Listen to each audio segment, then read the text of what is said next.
So in the last woke news, we have Vivek Ramaswamy and Morgan destroy the Breakfast Club for the second time, and Piers Morgan later on in this video. So the last time Vivek was invited to the Breakfast Club, they had an angry ass black woman, and that fits every freaking stereotype. And together with the Charlemagne the God, it was obvious it was all out attack, sir. Well, I got a test. I would like to see if you're willing to pass, because I believe in, just as you believe in civic engagement, I believe in changing the ideas of what political opponents look like, what they should look like, or political candidates. Are you willing to take a test with me quickly? Because I just have a couple of questions for you. I will, absolutely. So and the way this is opening up, I have a feeling I'm about to fail it, but that's good. Let's do it. That's right, yeah.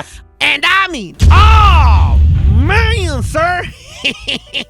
That interview was back around 6 months ago, and these bullies were so triggered they called him a liar and labeled him the donkey of the day. So if you don't know what donkey of the day is, it's pretty much one day they say this is the idiot of the day, pretty much. So here's the video. Yes, donkey of the day for Tuesday, August 29th goes to Vivek Ramaswamy. Did I say his name right? Doesn't sound right, but go ahead. Vivek Ramaswamy. You would tell your woman, Vivek, if you couldn't make her orgasm, huh? Leg up, hitting it from the back, bong, bong, bong, one arm on neck, one arm on frontal, okay, frontal off. If she couldn't experience climax, would you tell her it's because orgasms don't exist? Why you being weird to me? Do I need to give you more examples? I'll give you one more. Vivek, just because Magic Johnson hasn't experienced signs of, you know what, never mind. Please let me give Vivek Ramaswamy the biggest hee-haw. Hee-haw, hee-haw. You stupid motherfucker, are you dumb? Yes.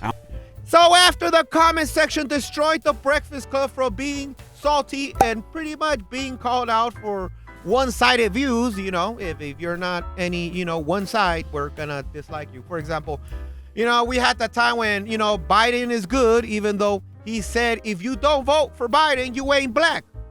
It's a long way until November. We got more questions. You got more questions, but I tell you, if you have a problem figuring out whether you're for me or Trump, then you ain't black.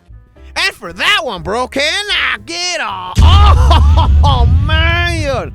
That one was freaking bad. But, you know, Charlemagne doesn't say anything about that one. So, Vivek goes for round 2, and this time with no screaming angry black woman. As a veteran, I'm talking about service. I'm not talking about what you Civic did for service, profit. yeah. I'm not talking about what you paid people to do with your company. So I'm not talking about I've not served the country because that in the way means you nothing have. to me. You do what I'm realize talking, she hasn't been able to ask a question. She's been trying to ask a question, and you've been talking over her. Stop the cap. We gave you the platform to let you say I'm what you all said.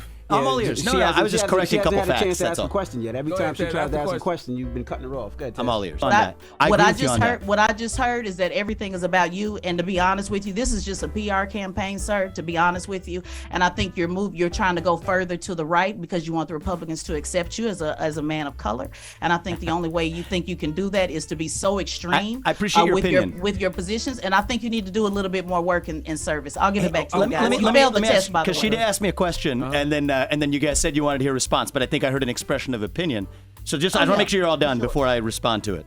No, just wanting to say that even then, I would still want you to point out, even at the hospital, something that you did that made you stand out on when actually taking a leadership role. But you already answered it. You said you did it because it was a motivation to get in college. Exactly. Which means it was I'm being about very you. honest about that. But everything has been about you. So as a veteran, let me tell you something. I appreciate it's very hard for me to follow leaders that make everything about them. So you might want to work on that because it's a lot of veterans and Republicans. So you might want to work on that talking point and maybe do some volunteering while you're on the campaign trail. I'm going to give it back to Charlemagne and Envy. Yeah, I want to be respectful. Want to make sure you got everything you wanted to on the table before I respond to that. If this was just us, it would be a lot more. You guys tell me. I'm the guest on your show. You tell me when I'm good to speak. Go ahead, sir. Go ahead. You sure? You sure about that? If we're good. Yeah, we're sure. They actually got an actual conversation, and it shows how clueless Charlemagne the God knows nothing about history but pure black victimhood stuff that honestly people are so over it already. And the massive Trump, the range syndrome that the whole ass Breakfast Club has, you can't be a multimillionaire and be a victim in the same time. And all this black in versus everything debate, it's honestly divided people more, bringing back the past, and in all honesty, hurts the black community even more. And the goal is to continue moving up It's not going backwards. So, anyways, I'm all getting triggered. And then some wacky ass news. Alex Jones made a funny ass video game that me talking about just doesn't serve justice. The game had the World Economic Forum, Bill Clinton, and Epstein's Island, and even Crooked Hillary. Watch. Alex Jones made a video game. This game is mostly peaceful. Little Dr. Fugger has hatched a plan to turn everyone into a gay frog by injecting you with an mRNA LGBTQ tadpole technology vaccine that depletes your testosterone and turns you into a rainbow amphibian. Are these scientists with vaccines? Oh my fucking God, what is this? Paul McCartney died 50 years ago. What? But the moon landing was a hoax.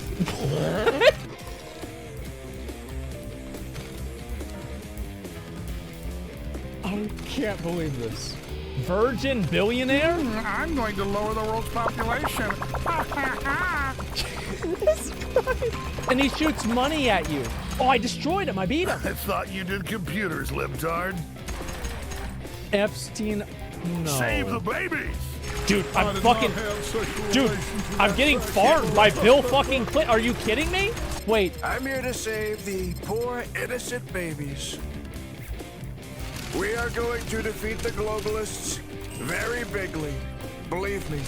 Believe me? Let me see. What does he do? Holy shit. Dude, Trump is OP. Super male vitality activated. No way. It's not about to be. It's not about. The crooked witch belongs in All right, let's go.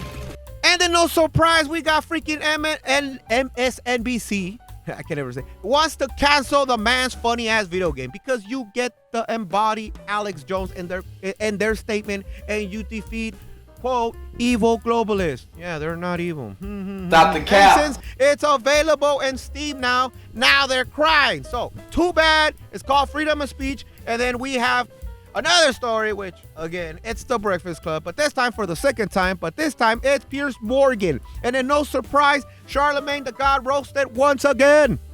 So when you say to me, Charlemagne, though, just to pull you up, when you say to me, I don't think you believe a word of what you're saying, all I'm doing is presenting facts, right? I'm not launching a campaign for Trump. I push back on the, just be more empathetic. It's like, nah, he's done. Only because I've seen him be that. And he has that in his locker. When people show you who they are, you got to believe. We've seen enough with Trump to know. I agree. And Trump, good, bad, and ugly, is who he is. He's not going to change at 77, right? He's not. So you know what you're getting. You know what you're voting for this time. If America votes him in again, it's because they want to. That's a fact. Yeah. Right? You can't get away from that. That's right. And by the way, his popularity amongst African Americans is rising as Biden's falls. That's incredible. I remember when Biden came on this show, right? And he started. Yeah, with you. And he started saying, if you don't vote for me, then you're not black. You're all right. It was a stupid joke, but what a stupid thing to say. And actually, how ironic that ever since he said it, the kind of black votes disappeared from him, right?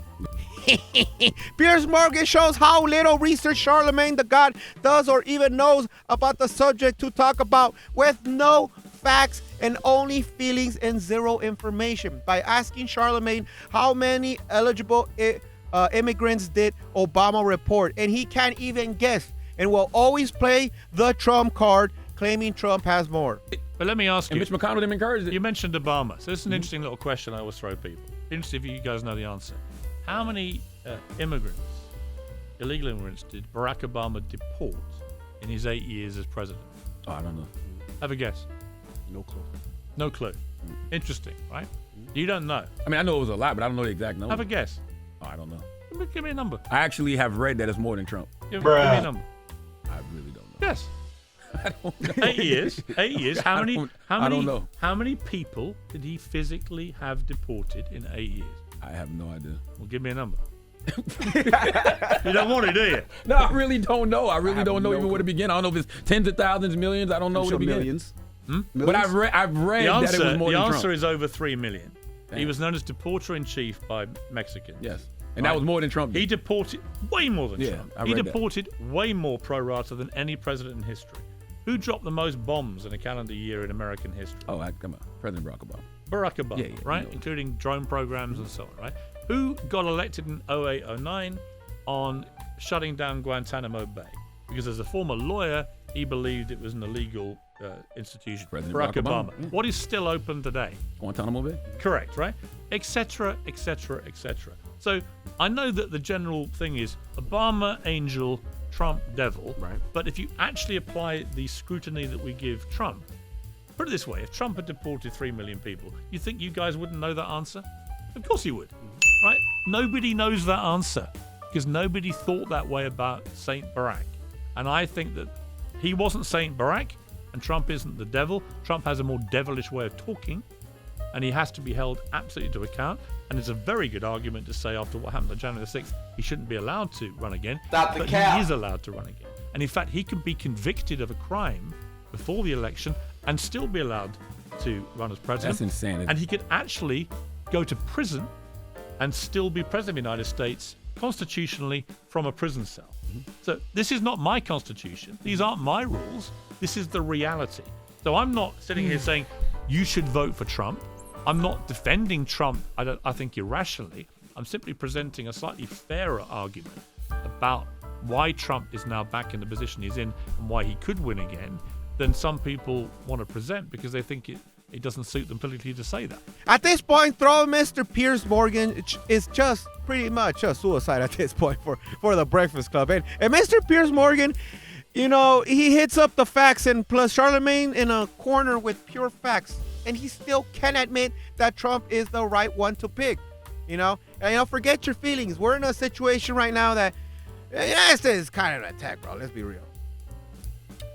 And in other news, college owners mad. They're laying off Pizza Hut employees after the $20 raise and laying off all the drivers from the establishment. And, bro, I mean, the layoffs will come in February at 72 California stores. Orange, Los Angeles, Riverside, Ventura, and San Bernardino counties all affected. Chains like Chipotle and McDonald's say they plan to pass the cost of higher wages in California to customers by raising menu prices. I wonder if this is also in part because it's easier to offset the delivery to Uber Eats. Oh, man. This one hurts, bro. I love my pizza, but this is a problem, guys. Hear me out. The new state law that increased the price for $20 isn't going to magically come out of thin air. Let's be honest. So, laying around 850 delivery drivers around California, the delivery you are going to have to be replaced with either Uber Eats or DoorDash instead. So, yes. Bro, this is bad, bro. Do you want to pay even more to get it delivered to your house? You know DoorDash crazy. On top of that, people expect you to tip them, which you get this debate about tipping. It's like, bro, they shouldn't be tipping you. Your store should be paying you, not putting it on the people that are delivering this. But anyways, bro, that's another thing. So which means it's going to cost a hell of a lot more to order your dang pizza. That's the point. And I mean, we already have the, Big Mac almost hitting like $18 in some places. But the problem is you motherfuckers still go and pay for that shit. Stop paying for it. Bro, they keep upping the price because y'all keep buying McDonald's. McDonald's was great because it tastes like shit. Well, no, I don't want to say it tastes like shit. It tastes good, but, bro, it was cheap and affordable, and it hit the spot. Now it's cheap and expensive. I don't get it. The job cuts will take place through February, and the new minimum wage law takes effect on April. So, get ready for that one, bro. You're going to see those raises. You're going to see people get pissed off. But anyway, and dumbass of the day news, a crazy-ass freshman congressman wants to pass a counter bill to remove the Statue of Liberty for Republicans. And you're just like, wait, what? That makes no sense. And I'm just lost with words, bro. Don't welcome immigrants if you plan to reject them. If you keep pushing your bigoted H.R. 2 bill, then also pass this bill. I've taken the liberty of drafting it for you. It removes the Statue of Liberty, our largest symbol that tells people to come here. This is who you are, removing the fabric of America. So I want to know which Republican who supports and voted for H.R. 2 will introduce this bill. So this crazy ass dude is pretty much butthurt about the HRW bill that restricts illegal immigrants, not legal immigrants, process for people crossing the border illegally, not legally, and to continue construction of the border wall. So this dude's like, if you pass that law and then calls it a bigot, then pass this law too that takes the Statue of Liberty to go away, because I'm sure this dude never read the actual plaque. Well, no surprise, that was a childish counter argument, and the internet is pretty much roasting the shit out of this guy. So, and then Nikki Haley news, bro. This lady just keeps getting destroyed day by day. And there's a video of people voting for Nikki Haley and not even liking her because they tend to be homeless Democrats, because 70% of people voting for Nikki are like undeclared, because there's not a Democrat to vote right now, simply because they're not Democrats to vote for. So it's weird. Nikki Haley. And why did you vote for Nikki Haley? It's a vote against Trump. I think it would be better to have her against Biden in the elections than it would be Trump and her. Do you consider yourself generally independent, Republican, or Democrat? Democrat. So when you undeclared, you voted for Nikki Haley. If it was Nikki Haley against Joe Biden in a general election, who are you voting for? Joe Biden. Because there's only Republicans for the voting polls with Nikki Haley and Donald Trump. Christian, who did you vote for and why? Yeah, so thank you. I voted for Nikki Haley, and it was certainly a strategic vote. I think the DNC is fairly resolute in their nomination for Joe Biden. And while I wouldn't vote for her in a general election, particularly on our differences with climate change solution, a women's right to bodily autonomy, or incarceration rates, I think a vote for Nikki Haley helps diminish Trump's influence in the RNC in their nomination, but is also a vote towards democracy. And you can see they're voting with Trump deranged syndrome, where Trump's bad and always vote anyone but Trump. At this point, if you haven't woken up, nothing's going to help you at this point. So, and I think I'll end it as that. So if you made it this far, bro, give me a like. And if you like dumbass things I say, bro, subscribe. And that'll be all. Chinmonmon out. Yeah.